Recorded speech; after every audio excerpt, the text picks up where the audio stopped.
I would like to thank Dr. Andropoulos and the organizers for giving me the opportunity to present our recent work focused on the development of novel class of general anesthetics referred to as neuroactive steroids. I'm truly honored to be here and only sorry that we cannot be together in person. I have no conflicts of interest to disclose. The neuroactive steroids I would like to focus on today are the ones based on progesterone ring, shown to have hypnotic properties. The pharmacology of steroid anesthetics could be modulated by substitution of hydrogen bonding groups at various positions, resulting in their effects ranging from GABA potentiation to blocking the voltage-gated calcium channels. Although we've been studying all of these neurosteroids, my talk today will focus on three of them: alfoxolone, 3-beta-hydroxy, and CDNC24.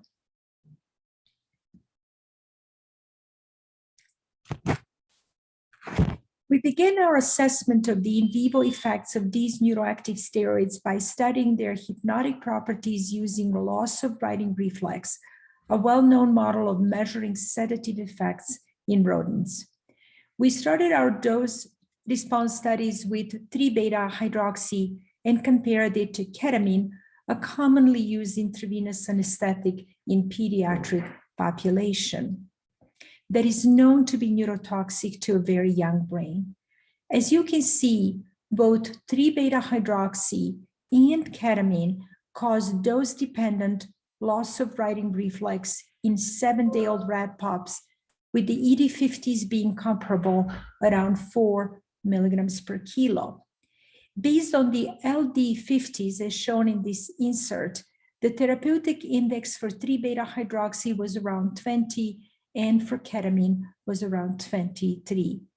We use 7-day-old rat pups since this is when their brains are at the peak of vulnerability to anesthesia-induced developmental neurotoxicity.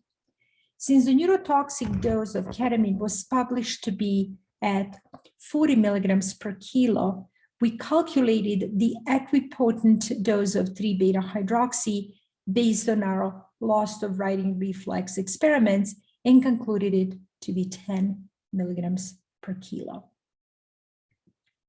Similar dose response studies were conducted with two other neurosteroids of interest, alfoxolone and CDNC24. But this time, our proxy was propofol, another commonly used intravenous anesthetic in pediatric practice, also known to be neurotoxic to a very young brain. The calculated ED50s are listed above each dose response curve. It is interesting to point out that although there was a dose response mortality observed with alfoxolone and propofol, we did not detect any with CDNC24 up to 60 milligrams per kilo, which was the limit of its solubility. As shown in the therapeutic index table, the irony is that propofol, clinically used anesthetic, has the lowest index when compared to alfoxolone and CDNC24. Since the neurotoxic dose of propofol was published to be at 20 milligrams per kilo, we calculated the equipotent dose of alfoxolone and CDNC24 based on our loss of writing reflex experiments and concluded it to be 10 milligrams per kilo for both. To assess the neurotoxic potential of these neuroactive steroids, we started with 3-beta-hydroxy and looked at several brain regions. As you can see on this slide, 3-beta-hydroxy induced caspase-3 activation is very comparable to its vehicle. Whereas there is manifold increase in caspase-3 activation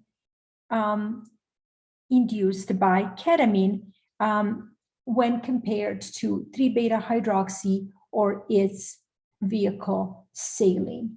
This type of effect was noticed in all brain regions that we studied, CA1 in subiculum, two thalamic nuclei, and cingulate cortex.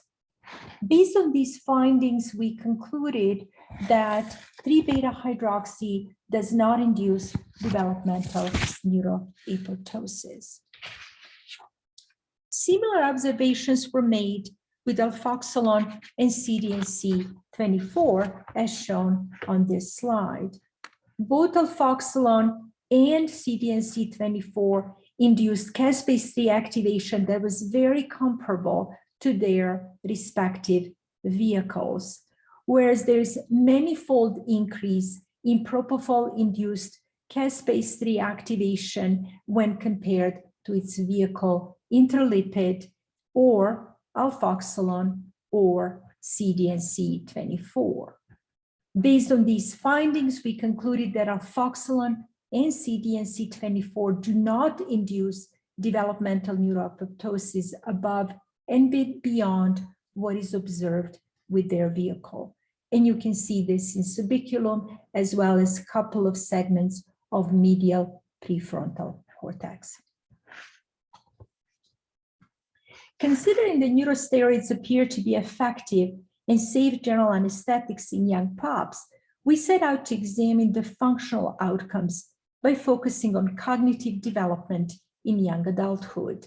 We use radial arm maze, a spatial learning task that is based on animals' ability to retrieve food pellet in each arm without going back to the one where they had already been. As you can see in panels B and C, ketamine animals took significantly longer to learn the task compared to their vehicle control saline. However, the learning abilities of 3-beta-hydroxy animals compared to its vehicle cyclodextrin was indistinguishable. Cumulative analysis of their learning capabilities indicated that there is a substantial gap in learning when ketamine animals are compared to either vehicle or 3-beta-hydroxy, suggesting, here's a pretty big gap in learning, suggesting that unlike ketamine, 3-beta-hydroxy does not have detrimental effects on spatial learning, at least as assessed with radial arm maze paradigm. To begin to assess the mechanistic effects of neurosteroid anesthetics, we examined their effects on several cellular targets, both voltage and ligand-gated ion channels, and concluded that T channels may be an important ion-gated calcium channels worthy of further study. Because they activate with small membrane depolarization, they play an important role in controlling neuronal excitability. We know that the inhibition of T currents results in significant anti-nociception in a variety of animal pain models, and the T channels regulate sleep and wakefulness, and as such, they may exhibit substantial hypnotic potential. Our patch claim studies show that 3-beta-hydroxy at hypnotic brain concentrations completely blocks T channel dependent firing in ventrobasal thalamic nuclei and in subicular neurons as well, suggesting that 3-beta-hydroxy hypnotic properties could very well be due to its T channel blocking effects. Now, what about GABAergic activity? Potentiation of GABAergic neurotransmission was suggested as the most likely mechanism responsible for neurodevelopmental anesthetic toxicity. Propofol, a GABAergic anesthetic, acts mainly postsynaptically and upregulates tonic GABA-A conductance. We have done extensive work looking at pre and postsynaptic effects of 3-beta-hydroxy alfoxylon and CDNC24. And although due to time restriction, I will not be able to present the raw data, we concluded that 3-beta-hydroxy decreases spontaneous release of GABA.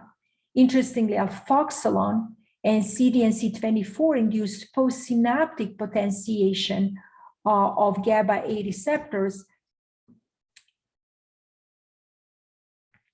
that is accompanied by significant suppression of spontaneous GABA release.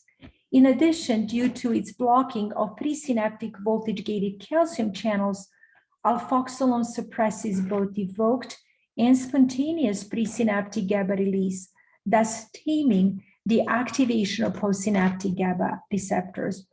What seems to be crucially important here is that a fine balance between GABA release and the activation of postsynaptic GABA receptors is crucial in achieving general anesthetic state without causing the neurotoxicity. In conclusion, novel neuroactive steroids are promising alternative to currently used general anesthetics. T channels and presynaptic GABA release mechanisms could be very promising targets for the development of new anesthetic agents, where we try to find the agents that can strike a fine balance between releasing just enough GABA to cause general anesthetic state, but not too much to cause neurotoxicity. We should consider the development of new general anesthetics for use in pediatric anesthesia so we can continue to safely anesthetize our children.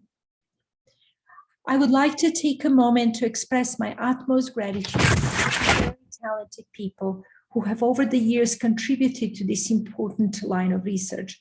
Also, this would be a good moment to acknowledge our funding sources that have been absolutely crucial for the generation of these data and a day-to-day function of our laboratory. Thank you very much for your attention.